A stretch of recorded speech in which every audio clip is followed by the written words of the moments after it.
Center Manager for Michigan Department of Transportation, Kelby Wallace. Hey, Kelby. How you doing today, Bart? I'm good. Welcome back. Thanks. Good to see you. Hot day today for those out working construction. Dog days of summer, yes. You know, I know a lot of our workers and contractors, they've been working a long year so far in the summer, but these are the kind of days where it really drags on them. But, you know, hopefully it doesn't hang around quite too long. So those heavy rains, are you finding out if the drains work? Absolutely. The drains and some of our soil erosion measures and things, we had a lot of tests on those the past 30 days. I mean, July, there was a tremendous amount of rain over and above the normal average. I can't remember what the final numbers were, but I think they were several inches over our normal summer rain for July. So that really, you know, takes time away from building the new roads because we have to go ahead and take care of washouts and things that have been saturated because of the rain. You know, water does what it does, especially when you've got, you know, the grass stripped away and you're rebuilding a roadway. So it takes time, slows us down a little bit, but you know, hopefully we've kind of dried out a little bit. Yeah, there's still standing water around town, and it was 2 weeks ago that we had that huge deluge. Right. Now, one of the things I remember from before the I-94 project even began was standing water like Airport Road west. In heavy rains, we'd frequently see water pool right on the highway. Yeah. And I know that was one of the plans in rebuilding to solve that. Correct.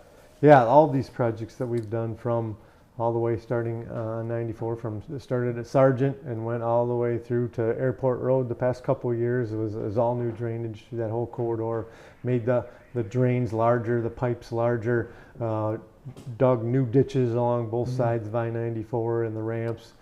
And the project that's going on to the west is doing the same thing.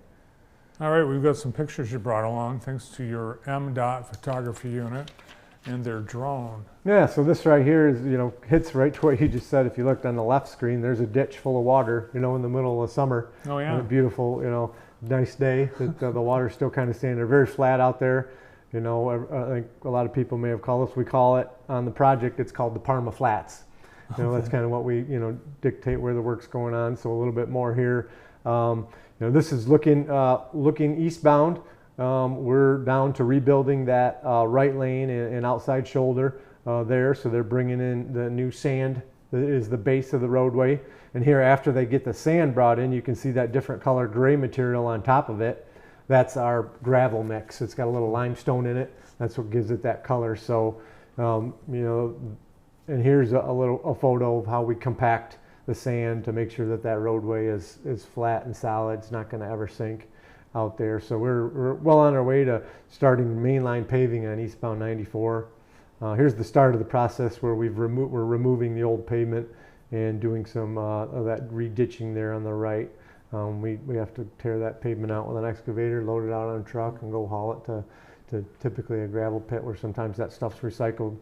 So that road is probably 60 years old when they first built 94. Yes. So did you, like, there are a lot of layers of asphalt? There's a lot of layers. Concrete underneath the asphalt too. So you know, there's old gravel material, then there's a layer of concrete, then there's several different layers of asphalt that have been placed over the years. Yeah, so that takes probably a little time to get that out of here and moved on. Now, you're trying to beat the start of school because you are at Western schools, Deering Road. That interchange has been closed this summer. Yeah, absolutely. That kind of trying to be cognizant of school starting and you know, just the impacts to the manufacturing facility right there, Mackey. You know, we've got a gas station there at the interchange. Everybody kind of suffers when you oh yeah, the gas station shut down. So a couple photos from our drone of kind of rebuilding those, so you can start to see the makings of the roundabout there with the sand that we're putting down as the sub base, and then we've got again some of the gravel material, the gray limestone mix, that will go right beneath the asphalt or the concrete. So a couple cool pictures from our drones. These were taken a couple weeks ago, so I think I do have one here at the end that shows we've actually started some concrete pavement We've got a lot of the pavement poured on the southern roundabout, which would be, to service eastbound I-94 on the interchange out there. And then this week we're pouring at the north side. Here's a little safety one today. I kind of always like to bring a little safety tip out there.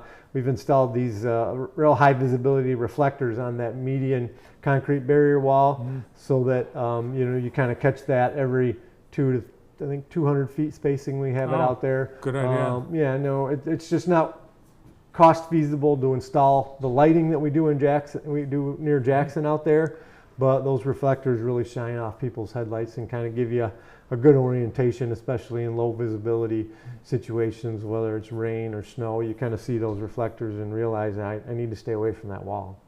I was talking to somebody from out east, and he said they call those barrier walls Jersey walls. Do you ever hear that? Absolutely. and we used to use the Jersey barrier in Michigan. Now we've moved into a newer design that we're building now, but it almost a lot of the entire country use what they call the Jersey barrier, and I think New Jersey was the first state to kind of design it and have it crash tested. That was ability to withstand semi trucks, and then try to redirect smaller traffic and whatnot. So it's really the shape and the width and the height that I think New Jersey DOT possibly designed. And they look like they've got two channels on the bottom for a forklift to pick up and move them around. Yeah, so those are the temporary ones. Yep, the temporary ones have that forklift there, and we use those on the projects to kind of separate traffic during the work zone. And then the actual Jersey barrier is shape is also on the permanent concrete that's in the middle of the freeway out there. So those can't, they're not going to move. You've got them anchored in. Yep, they're poured right down into the gutter pan, right? They're integral part of that roadway, so they'll be there for 50 years. All right, it looked like there's still a lot to do, but you mentioned this picture's a couple weeks old, but it looks like there's, to make a roundabout and hook it all into the highway, it looks like there's still a lot more to do. There is, there's a lot. It's not like paving a straight piece of roadway, right? You've got a lot of different concrete pours, a lot of contraction and expansion joints that we need to put into it. It's a little bit more complicated than kind of paving a straight stretch of roadway. But our contractor's been doing great, taking advantage of the good weather. We feel like we're still on track to be real close to that Labor Day holiday. So I know school starts a little earlier than Labor Day. My wife's a teacher, so she's always got that day in her calendar, not in a good way, but I think school in Jackson County starts the 23rd possibly. It is. It's a week before Labor Day, and you never said that it was going to be done in time for school. That was never part of the original plan. If it wouldn't have rained all summer, we might have been able to get there. But Mother Nature's always got surprises for us, in the summer or the winter. So we anticipate that when we kind of develop our schedules. Yeah. So you just plan on only getting about 4 days of work a week. And then it's a little more realistic than expecting to think you can get 6 days of work in a week. You just run into rain or something. Yeah, and it could happen again. I mean, correct. Yeah. Yesterday and today, MDOT had a job fair, but you don't have to, and it's too late. But you'll hire people any time in the year. Yes. Yeah. This was kind of just a showcase to help people understand there are all sorts of different career paths at MDOT, from truck drivers, skilled trades, to our construction folks that work in my area. Well, we've got office folks who kind of do more paperwork for administrative assistants. We have engineers, we have planners, we have resource folks who are kind of to make sure we're taking good care of the environment with our projects. So we have like a multitude of positions, and so I think our folks are trying to let people know it's more than just someone who drives a dump truck. So once the Deering Road part of the 94 West project is done, then there's still quite a bit more to get that completed. Yeah, we've got to tie in a lot of all the ramps in the corridor, finish all that paving on eastbound I-94. We've got permanent signs. all the final pavement markings, kind of get nice grass growing on those slopes so they don't wash away when we're done. So, I mean, we fully expect to be out there till Thanksgiving. All right. We had a controversy in my family last week because I was convinced that on I-94 between Grass Lake and Chelsea there was an exit called Calmback Road. And if you were to drive that stretch now, there's no exit called Calmback Road. Is my memory correct? There is a Calmback Road out there. Yeah, but I don't believe that's what the exit is signed as, but I'm not 100% sure. If I were to bet, I think I would bet with you. okay. All right. I guess we're just going to have to pull out the maps and do a little deeper dive. Yeah. It's just into Washtenaw County, so I'm Yeah. not quite as familiar with the exits, the names on them, but I drive, and when I drive to Ann Arbor, we take the back way, and I don't really jump on the freeway till almost Chelsea.